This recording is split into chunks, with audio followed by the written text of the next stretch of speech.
Assalamualaikum warahmatullahi wabarakatuh. Perkenalkan, saya Altorikul Jana, NIM 12111422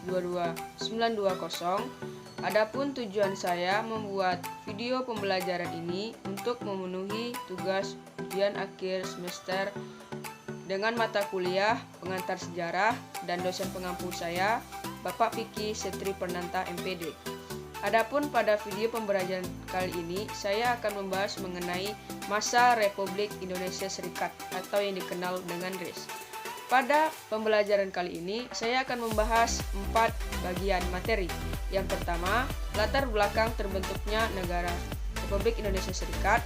Yang kedua, tujuan dibentuknya Republik Indonesia Serikat. Yang ketiga, jalannya pemerintahan Republik Indonesia Serikat. 4. Penyebab berakhirnya pemerintahan Republik Indonesia Serikat.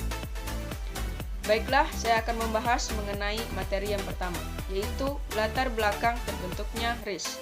Gagasan pendirian Republik Indonesia Serikat atau RIS diusulkan oleh Wakil Gubernur Jenderal Hindia Belanda, yaitu Dr. H.J. van Mook.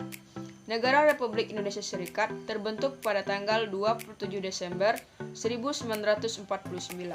Negara RIS terbentuk dari hasil keputusan Konferensi Meja Bundar di Den Haag, Belanda pada tanggal 23 Agustus hingga 2 November 1949. Delegasi RI di KMB dipimpin oleh Dr. Andus Muhammad Hatta yang berupaya secara diplomatik untuk memperjuangkan pengakuan kedaulatan Indonesia.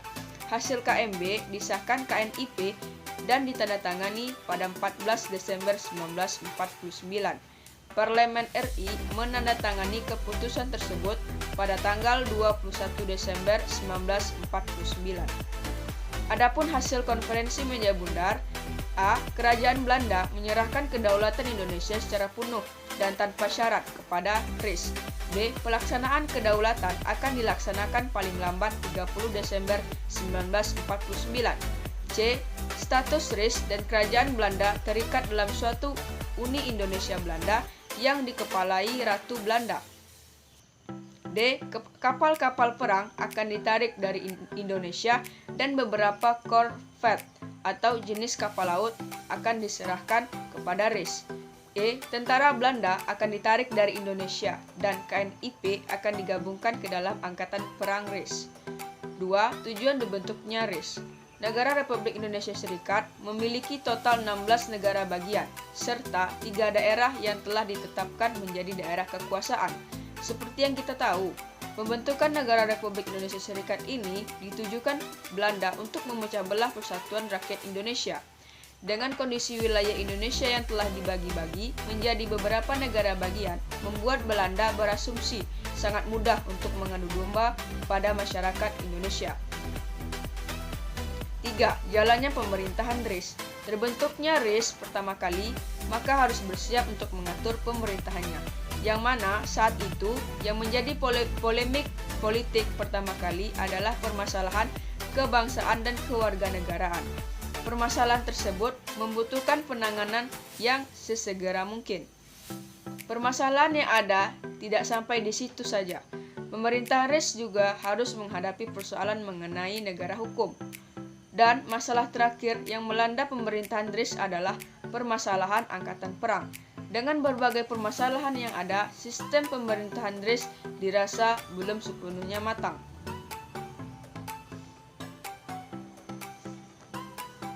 Kuatnya gerakan persatuan juga didukung dengan mayoritas masyarakat yang tidak mendukung pembentukan negara-negara bagian. Ketika Belanda mulai melepaskan kontrolnya terhadap negara-negara bagian, rakyat Indonesia langsung bergerak menuntut untuk dikembalikannya bentuk semula dari NKRI. Gerakan semacam itu kemudian menuntut agar daerahnya digabungkan kepada Republik Indonesia. 4. Penyebab berakhirnya pemerintahan RIS. 1. Munculnya disintegrasi kedaulatan Republik Indonesia Serikat.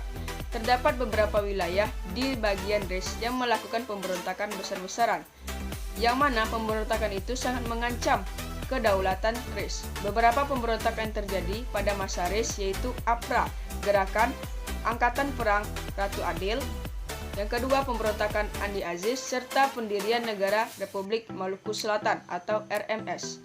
2. Ketatanegaraan Republik Indonesia Serikat. Selama pemerintahan Indonesia berbentuk federal, banyak muncul desakan-desakan dari masyarakat Indonesia. Masyarakat Indonesia menuntut untuk dikembalikannya negara-negara bagian ke dalam bagian Negara Kesatuan Republik Indonesia. Hal tersebut bersesuaian dengan prinsip asal awal bangsa Indonesia. 3. Munculnya berbagai permasalahan. Permasalahan yang pertama kali muncul adalah permasalahan kebangsaan dan kewarganegaraan. Permasalahan tersebut membutuhkan penanganan yang sesegera mungkin. Pemerintahan federal harus segera memutuskan hasil dari Komisi Politik dan Konstitusional mengenai permasalahan kebangsaan dan kewarganegaraan. Demikianlah penjelasan saya mengenai masa Republik Indonesia Serikat. Lebih dan kurang saya akhiri. Assalamualaikum warahmatullahi wabarakatuh.